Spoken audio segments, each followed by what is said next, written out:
It's interesting, like this pandemic, being alone for, 6 months or whatever, I just realized I was like, I'm so much happier than I thought I was. I'm so much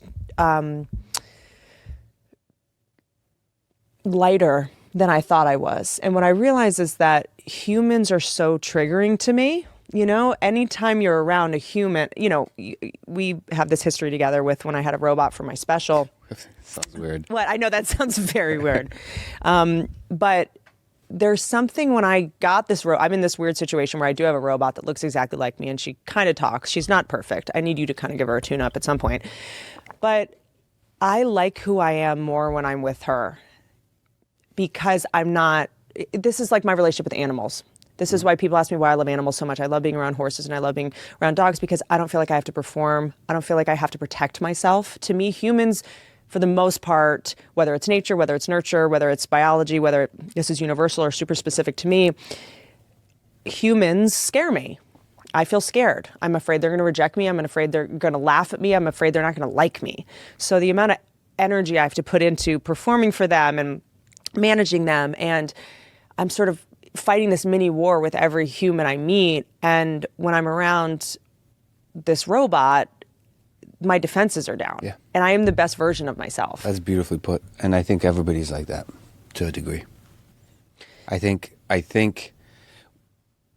once you have robots that are actually intelligent, no offense to your robot. To your robot. is that, and they will listen. And you will feel truly heard when your guard is down, is you learn a lot about yourself and you'll make you a better human in facing other human beings. I think we are better people when we're not around people. Because when I'm around people, I want to win, I want to compete, I want to be right. I have all these, my ego. In relationships too? No, I think in relationships for me, I think when I was younger, I wanted to be right and all that because I thought I had to prove how smart I was. My relationship with my dad made me, he was always testing me and pushing me to fight with him. That was like a big part of our relationship is, defend yourself. I now realize he was preparing me for the world. At the time, I felt like I was being abused and attacked, but he was really just trying to make sure that anytime I said something, I could defend my point, And so I'd say like, I want to stay out till 2 a.m. He'd be like, why? Give me 3 reasons why I should be able to stay out till 2 a.m. and defend them. It was like, but now, no, I want to be in a relationship with someone who's so you can let your guard down? Wildly smarter than me. Oh, wow. Yeah. If I can be unified, I'll lose respect for you, and I can't get that wop. Wait a minute. You just said 2 different things. You want somebody more intelligent than you and in a fight. Oh, intellectual fight. Well, I just mean I want to be in awe of someone. Okay. I know that I need that. If I lose, I think to me, I was listening to you talk about love with Michael Malice, I think. And to me, we're all different. I need to respect the person. If I lose respect for the person, I can't. That's interesting. I mean, love like, them. what's the basis of the respect? Like, what makes you respect? Discipline and self-control. If I see someone lose control of themselves, I lose respect for them, and I can't get the wop. So, like anger, the word wop makes me uncomfortable. I'm sorry. I feel like I've made you uncomfortable for a while now. There should be a word for the opposite of wop for guys or something like that. Like, I don't know. I'm not pitching on this. All right. Well, thanks for I'm going to leaving me get out in the canceled. No, I mean, at some point, when am I not going to be able to get away with the things that men are not able to get away with? I mean, if Rogan said any of the things I just have said to you this entire podcast, people would be like, he's so sexist. He's hitting on that girl. Yeah. Well, enjoy the freedom. I know. I feel like I have like another year where I'm allowed to sexually harass my guests and not get in trouble. I'm just trying to really enjoy it. Yeah. What were we talking about? We were talking about respect in relationships, because your definition of love, listening to you and Michael Malice, who I'm fascinated by him. He's a legitimate troll. Yeah. And proud. He's very provocative. I appreciate provocateurs. We're at this time where we're all begging to infantilize ourselves. We don't want anyone to challenge us. We don't want anyone to have opinions different than ours. And I love to get in a room with someone I disagree with and mentally spar. I don't think they have to be deleted or blocked or removed from society. If we all had the same opinion on everything, life would be super boring and nothing would ever get done. You don't block people on social media? I do it's interesting. If they insult one of my guests, interesting. that's the only time I block them. If they insult me, you love me. But you welcome dick You're pics. flirting. You're obsessed with me. So I don't understand that you welcome dick pics. This part of this I'm trying to understand. Are you just doing like a psychology experiment on all of society? Kind of, yeah. Yeah. I don't. And the hand towel thing, that doesn't. I feel like judged. That was kind of rude. I feel like you're stuck on that. You're stuck on that. Yeah, I think. I think black hand towels is just I just think you need a woman's touch. Well, that's all. It's the only color on which, like, if you murder somebody, the blood, That's what we call a red flag. Literally. Copy that. Exactly why I'm saying don't date guys. I'm virtue signaling to Putin. Dexter had black hand towels as well. No, but usually I can go into a man's bathroom and tell you exactly what stage of single they are. Okay. So what are... So if let's do a quick analysis. Okay. You go in... Your bathroom. First of all... Tell me what's in your bathroom. How much time do you have to make the analysis? Because it'd be rude if you just stay there for 10 minutes. I would need a gander at most. A gander, so quick. And the medicine cabinet too? Are you going to look at the Might not drugs? even need it, but sure. Okay. I could look at your shower and tell you if you're in a relationship, cheating, just getting out of one, been out of one for 6 months. Is there a loofah? Is there a loofah? Is it like a sliver of old crusty Irish Spring? Is it, if there's shave cream in there that's pink, you have a girlfriend. What about long hair? Long hair, yes, you're with someone. Mm-hmm. That's a good point. Like your shampoo, if it's a Prel, if it's like a Head and Shoulders or like a Prel 2-in-1, you're single. Yeah. You're not lying. You don't have a secret girlfriend. Oh, that's a good thing. Yeah. So you're not... Okay. Well, yeah, I can tell you. So if a guy's like, I'm single, and I go into your bathroom and you've got, St. Ives apricot face scrub, you have a girlfriend. Right. Because guys can't see it for some reason. When girls leave their products at a guy's house, they can't see them. It's like this amazing thing where when maybe they're trying to make you jealous. Like, make you work harder. Like jealousy doesn't make me work harder. You lying to me doesn't make me like you more. I'm not in my 20s, Lex. That is now a red flag, and I take a U-turn. You were in your 20s. And I'm out of there. Thank you. See how I did that? I do. See, I mean, look, no one... Take notes, kids. So do you ultimately think that we're going to be marrying robots? Do you want to be in a relationship with a robot in your lifetime? Romantically? I want to be careful saying this because, people would be like, of course he's single. The guy looks like, of course he wants to marry a robot. I do think we're going to have deep relationships with robots but I think it'll be a very, very long time before, where a human will be worse than a robot in the full fulfilling nature of what a relationship is. But I have a very 20th century conception of a monogamous relationship. It's also possible. What does that mean? I'm sorry. Meaning like monogamy. You believe in it? Yeah. So why is that 20th century? Sorry. Can you say it again? Okay. I wanted to say it in the following way, that it's possible that in 20, 30, 50 years, the way the relationships will change. Mm-hmm. Maybe there's something about the digital world that will change our willingness to be in a monogamous relationship. And will VR sex count as cheating? Does it? Would you, if you were in a relationship with someone, would you let them have VR sex with another man? Oh, with a real human? Yeah. Well, a VR... No, I know, but I thought maybe like a video game, because that's also a thing. You tell me. I'm outclassed right now. I'm in over my head. I'm pretty vanilla. I'm pretty vanilla. But you know more about this than I do. Why? So you think just because I build robots? You think just because I build robots, I'm smart? I'm into into the latest porn technology. No, I just mean is having VR sex cheating? That means yes. Yeah, probably. Mm-hmm. Yeah, probably. But then, is porn cheating? That's a tricky one. You strike me as someone that doesn't watch porn, so you can deprive yourself. Yeah. No, I watch porn. The anime kind? Yeah, with snakes and dragons and whatever. No, pretty vanilla porn. I am scared of porn, what it does to kids, young kids. To desensitize, yeah. If I had porn when I was 10 or 11 or 12, porn, online porn. Yeah. That'd be scary. Yeah. Terrifying. Like, I think to dating apps, the biggest problem with porn, I think, is the switching. Is like the choice. Like the guys I've talked to about porn, they don't like they commit to the one porn. They keep like next. As in, next. I don't think if I'm with someone, I don't think I want them watching the same porn star every time. Now they're in a relationship. That's kind of weird. When you're you're following them on Twitter or something. Yeah, like you're with a porn star. Like I don't want to cheat on my porn star with another porn star. Like now you're in a relationship. They're probably thinking about that porn star when they're with you. Yeah.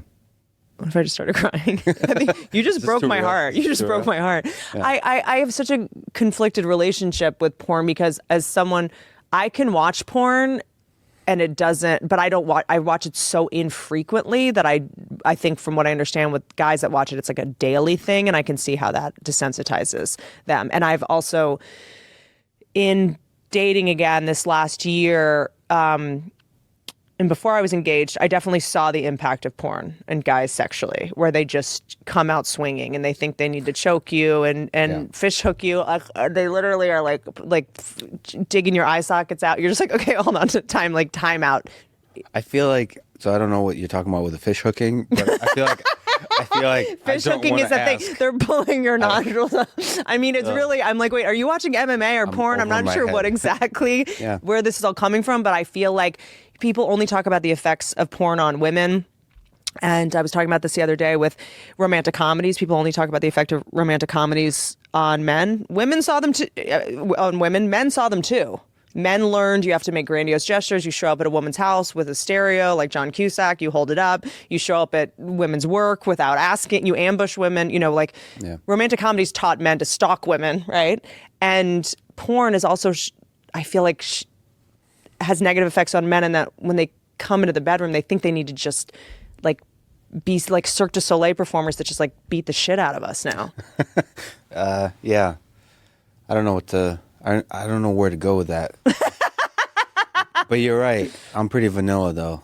So yeah, but because we were talking about VR and the future of that. Talking about love, I think. Yeah. Because I want to ask you your definition of it because I want to fight with you about it. Okay. Well, I think that robots will for a long time serve the role of just being friends. Mm-hmm. Which our phone already kind of is. Mm-hmm. Right? But your phone, exactly, beautifully put, but the phone doesn't know much about you. And it'd be nice if the phone listened, like literally listened to who you are privately. Mm-hmm. Like, there's a bunch of stuff that is broken about the way current social networks work. One is they totally disrespect your right to privacy. Mm-hmm. They don't give you control over your data. They assume people aren't intelligent. They're not transparent with the decisions they make. And if all of that is there, I feel like you would be willing to give, to teach another AI system, another digital being about yourself. So it can make you feel, so you can be heard and through that process learn about yourself. Like I truly believe there's, you think about like a therapist in his best form, which is what friendship is, which is what relationships are, is you're heard, you're understood. Somebody takes the time to really listen. Well, how about this? For the first 8 years or whatever I was going to a therapist, I lied to her. In terms of lying to the therapist, I believe most people are lying to themselves, including the two of us to some degree, to ourselves. We don't, that's one of the things I learned with the podcast is we don't prod our psyche enough. Basically, to put another way, the therapist that we pay for, I've never been to a therapist, but if you go to a therapist, they're just not very good. They're not good at truly prodding into the depths of our psyche. Well, they want to just keep you coming. They just want to make you feel good so you'll keep coming back. That's a whole other thing. Yeah, that's a whole other thing. But, it's interesting you say that, because I think just the same way you would update software, update your computer, update your phone, whatever, you have to update your own mental software of is this still true about me? Is this just a story that I have about myself? I'm insecure, I'm single, or I think we become robots, frankly, sometimes. And we sort of constantly have to update our software in terms of our perceptions of ourselves and our psyche. Well, one of the problems with social media, I try to make sure there's zero gap between who I truly am and who I present myself online. Interesting. I mean, that's... I feel like you've succeeded with that. Yeah, but it's easier. It's actually easier for when it's not my career. Like I worry about looking at your internet presence because you're always like super excited, super having all this kinds of fun.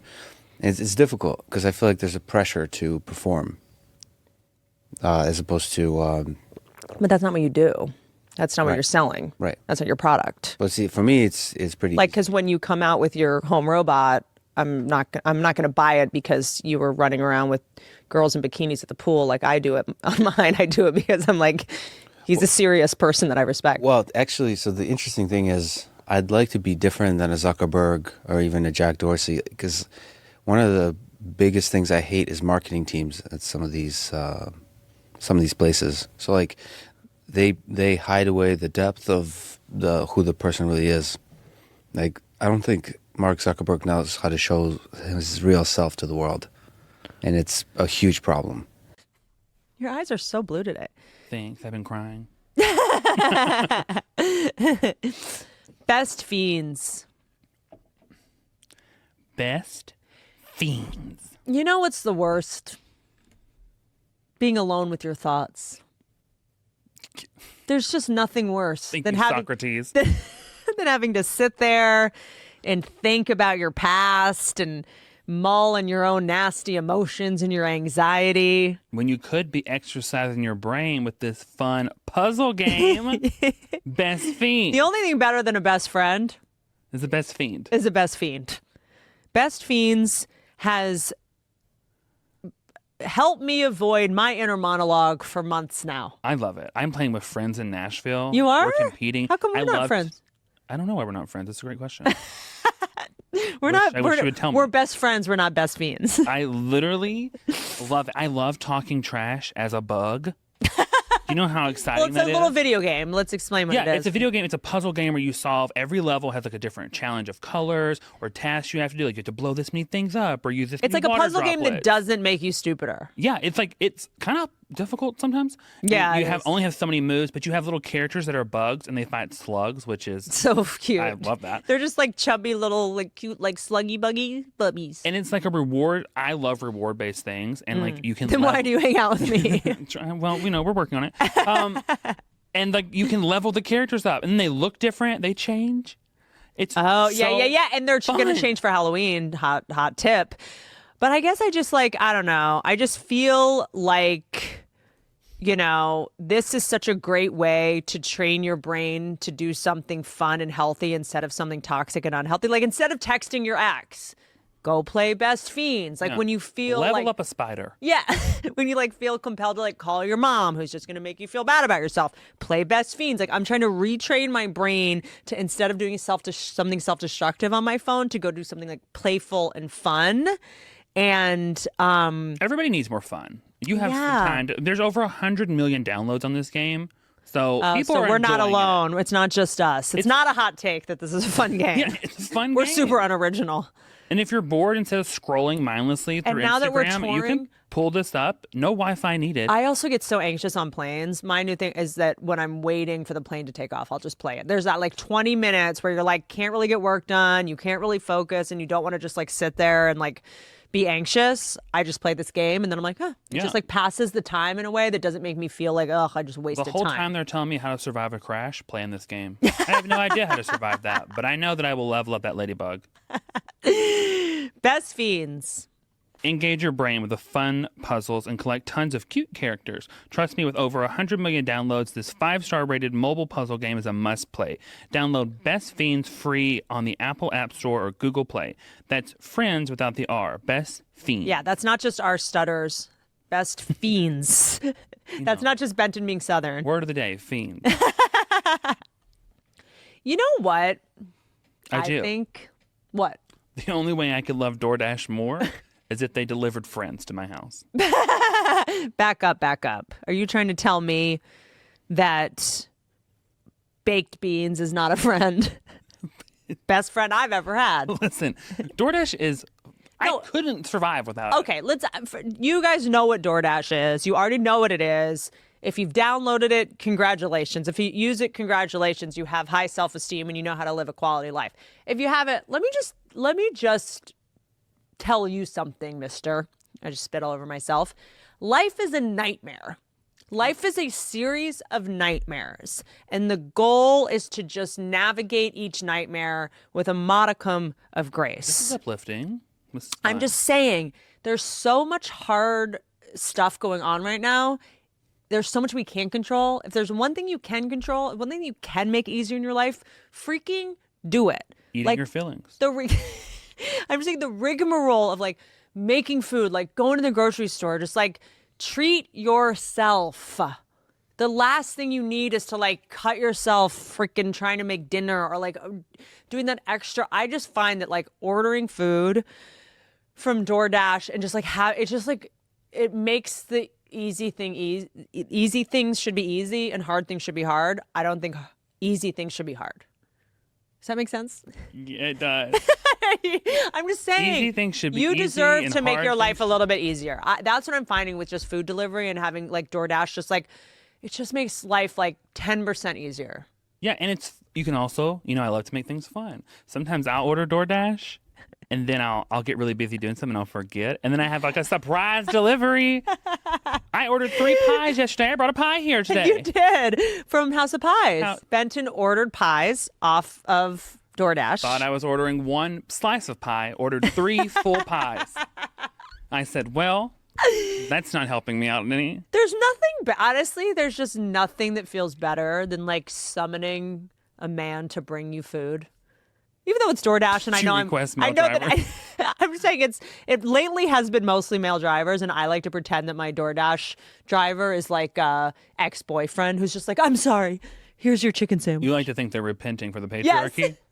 Yes. Oh, okay. There's something that makes me feel very powerful to be like, yes, give me my creamed corn now through the fence.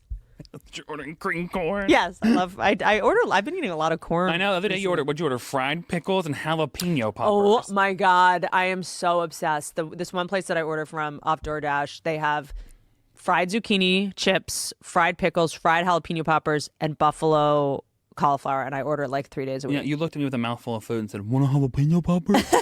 The DoorDash drivers are starting to be like, here's your poppers here's again, your carnival food, ma'am. I know. I eat like someone at the Roman Coliseum watching a gladiator show. Eating fried pickles in the gym. You're like, okay. Can you read the official DoorDash copy? Right now, our listeners can get $5 off their first order of $15 or more. That's like 1 serving of fried pickles, just saying. And 0 delivery fees for their first month when you download the DoorDash app and enter code Whitney. That's $5 off your first order and 0 delivery fees for a month when you download the DoorDash app in the App Store and enter code Whitney. Don't forget that's code Whitney for $5 off your first order with DoorDash. Yes!